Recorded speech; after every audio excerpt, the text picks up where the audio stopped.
Never do a bad lineup again with this secret tip. If you're struggling with your lineups and after you finish cutting your client's hair and the lineup's a little wonky, maybe the vertical bars aren't the right angle, maybe it's just not sharp enough, it's not dark enough, it can really throw off the entire haircut. So thankfully for me, I've been obsessed with lineups ever since I started cutting hair. I've been cutting hair for 9 years. It all started because I started cutting hair because the barbers that I was going to at the time didn't know how to line me up properly. So that's how much I care about lineups. They didn't know how to line me up properly, so I just made it a big emphasis to learn. Consciously, not subconsciously learn. I didn't really know I was learning, but I was just so obsessed with it. I was just doing it, always trying to perfect it, always made sure that my lineup stood out. Now, how have I been able to do that? Even when I was cutting hair and there were other people that I knew cutting hair, my haircuts always stood out because of the lineups. They knew that's a haircut by John T. They didn't know it was because of the lineups, but it was because of the lineups. So the way that I do my lineups, I'm going to keep it as simple as possible. I usually start with the hairline. So you'll see me, if you see videos of me cutting hair, I'll come close, I'll stand back, I'll come close, stand back, tap the line again. I'll move to another angle. Look, you can say I'm doing too much, but my clients leave with a perfect lineup. So I look at the lineup from all different angles, and then slowly,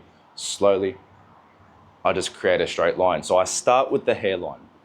Then with the vertical bars, the majority of the time, I'm not even using my trimmer anymore.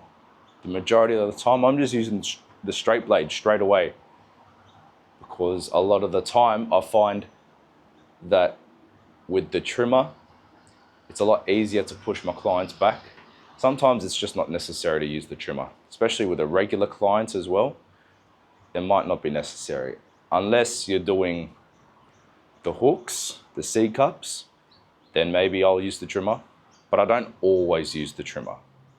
But when I do use the trimmer, I found a trimmer that really worked for me. I used to use all the latest trimmers. I started with the cheaper one, then I went to the Andis cordless T outliner, then I moved to the Babyliss Skeleton FX, and that was cool. That was real cool. But then I just switched to my slim lines, and that trimmer just works a lot better for me. So I found a trimmer that helps me do my lineups. It's light. The new Slimline Pro LIs are a little heavier and more powerful as well. So having a trimmer that I feel comfortable using has elevated my lineups even more. So I start at the top, I'll do the vertical bars, and when I do the vertical bars, what angle do you do? A lot of people say 90-degree angle. 90 degrees is all right, but it's not going to work for everyone. It's not going to suit everyone. Everyone's forehead doesn't line up at 90 degrees.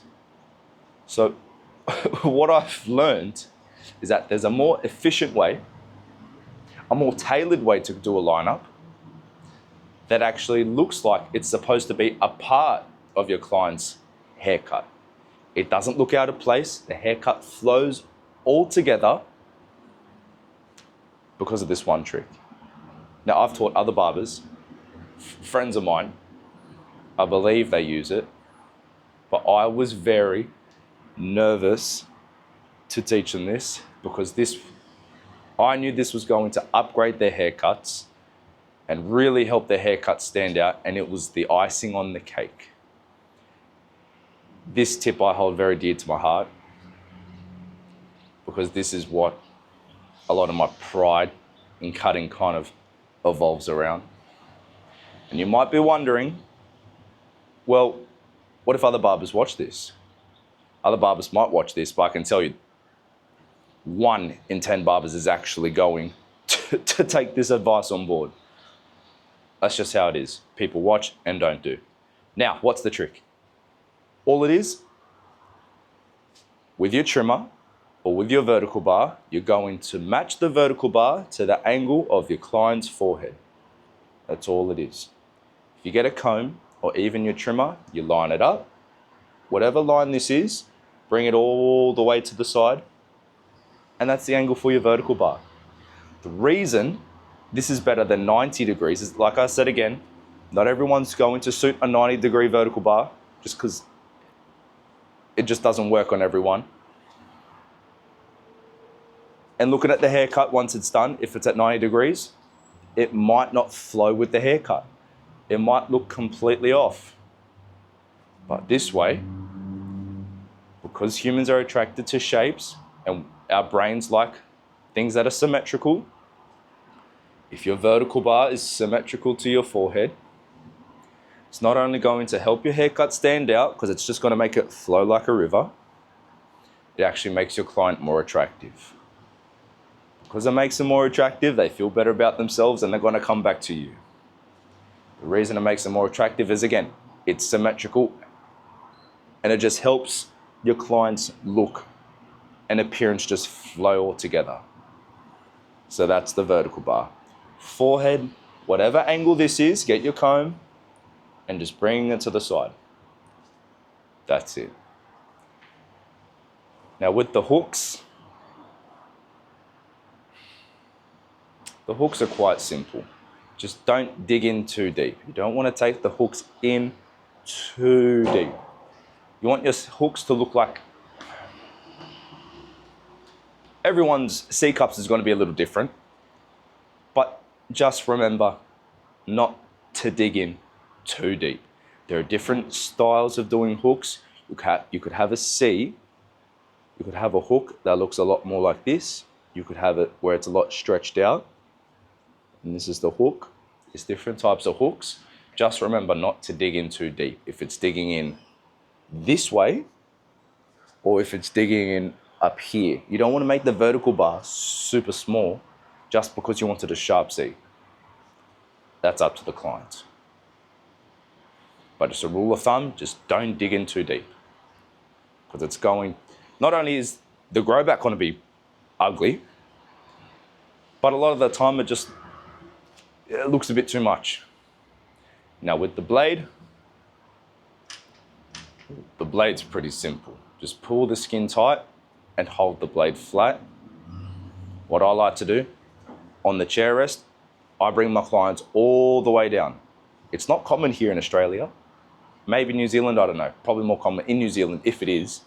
But in Australia, the barbers here, like, all right, if the mirror's over there and I'm the client, the barber will walk around me, talk to me through the mirror, which is cool. But, well, sorry, I'm rambling. Don't even know how that connects. But they don't really put the clients all the way down on the chair rest. Maybe a little bit, but how are you going to get the top? So I believe efficiency. Just make my life easier. I put them all the way down, I spin the chair around, I line them up like this. The client's down here, I line them up on top, move to the side, or maybe you spin the chair. Vertical bar, hook. I don't really need to do the vertical bar because I've already done it. I've already done it when I was standing up or sitting up. Actually, I will say that if I do line up the vertical bar with the blade and they have a beard, I either do it standing up or I have them lean back a little bit, but they're not all the way down. So that's pretty much my lineup process. I'll do eyebrows as well. But that's another video. I've got to get going to the gym. But yeah, so that's how you're never going to do a bad lineup again. Your lineups are going to stand out. They're going to help your haircut stand out. You're going to you're also going to make your clients look better, way better, because everything's symmetrical and aligned with their overall look. And that's really it. So like, comment, subscribe, share the video. See you next time.